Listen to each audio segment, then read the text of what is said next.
Hi everybody, you're watching Footsteps to Fertility and this is Dr. Wanjuru Ndegwa. Today we're going to be discussing male infertility and what treatment options are there out there for you.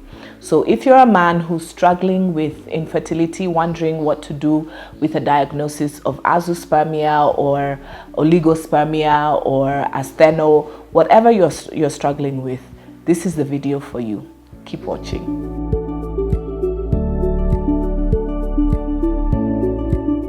So for men out there and couples who are struggling with infertility, sometimes we get the diagnosis of various diagnoses on a semen analysis. So you could have been told that you have oligozoospermia. What that means is that your sperm count is low, the number of sperm that you have.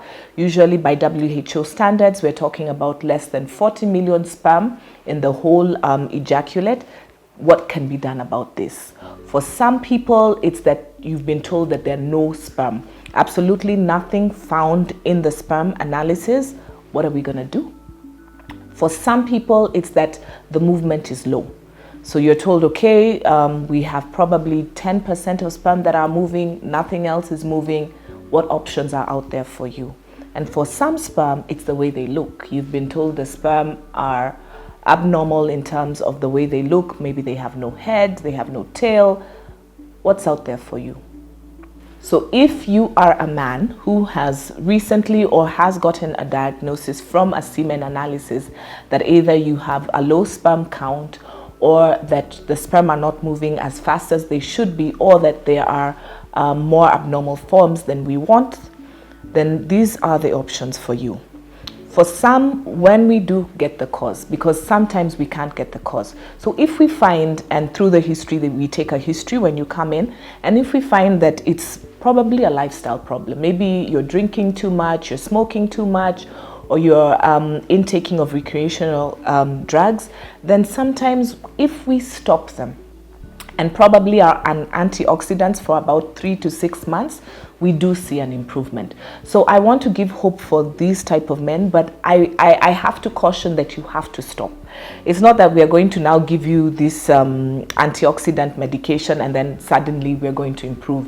It has to be two-way. We have to stop the drinking, we have to stop the smoking, we have to stop the cannabis or whatever it is, and we have to do the antioxidants.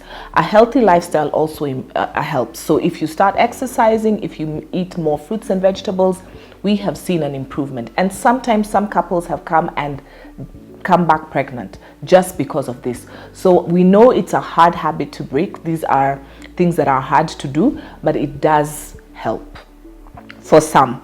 So I say this with caution because not all sperm parameters will be helped with this, but for some they are. So that's lifestyle habits. We can do antioxidant therapy and stop the lifestyle habits. So for men with genetic causes of infertility, especially those who have azoospermia, where there are no sperm found completely in the testis, even after a testicular biopsy, unfortunately with this, we might have to opt for donor sperm. I know this is a very hard thing to take. It's something that you have to really think about and consider as a couple because it does affect the both of you. But it is something that has been done, and many couples have had children and are okay with it. But totally, this is very personal and something that you need to really, really discuss as a couple. For clients who have borderline parameters, where it's not about the lifestyle and it's not that they don't have, but we have a bit slower sperm and we have the numbers that are a little bit less, then we move into the treatment sections. And for these men, there are lots of options. The first option that we do for men who have slower sperm parameters and a bit less sperm, probably you have 15 million sperm and they're not moving too fast, the option that we give is something we call an IUI, which is intrauterine insemination.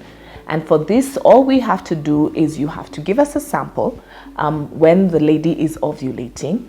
We have to concentrate it. There's a way we can concentrate it and make it move faster. And instead of just having intercourse with your wife, with the sample, we will put it directly into the uterus. And this has shown improvement. So we have, it's not 100%, but we have had pregnancies upwards of 15 to 30% with this method. So this is for men who just have slower sperm, and some of them are not, and the concentrations are not very high. It has worked for some couples. For some men, the levels of sperm are too low and they're not moving, and for these patients we want to move to IVF. I know that people think, okay, IVF, it's the last resort, it's expensive, but it is sometimes, unfortunately, the only option for some couples. So if the sperm are too low and they're not moving, or the index of movement is too low, or even the ones that look abnormal are too high, we'd want to be able to select the best sperm and do something we call IVF ICSI.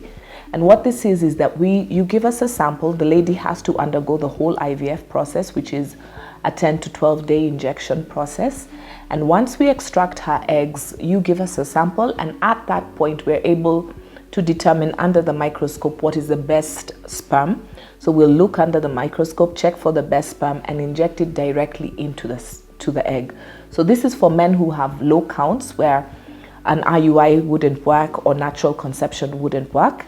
And we have found that this helps drastically for a lot of women, especially if it is the only cause. There's also another procedure that we could do. So for some men, they have no sperm found in the semen. But when we do a testicular biopsy, which means that we directly can be able to take the sperm right out of the testis, then we're able to inject that sperm that we removed from the testis into the egg or the oocyte. And this, we've had pregnancies with this. So I just want to give hope to men that all is not lost. There are things that can be done when you get that semen analysis. I also want to caution that we do use a lot of antioxidants. There are a lot of men on medication for poor sperm count. They do not always work, and I always caution that what they do well is that they improve the DNA, but not every problem can be fixed by this. So it's important for men to get the right diagnosis of what is going on and get the right treatment option, because there is hope. Having a poor semen does not mean equal to not having children.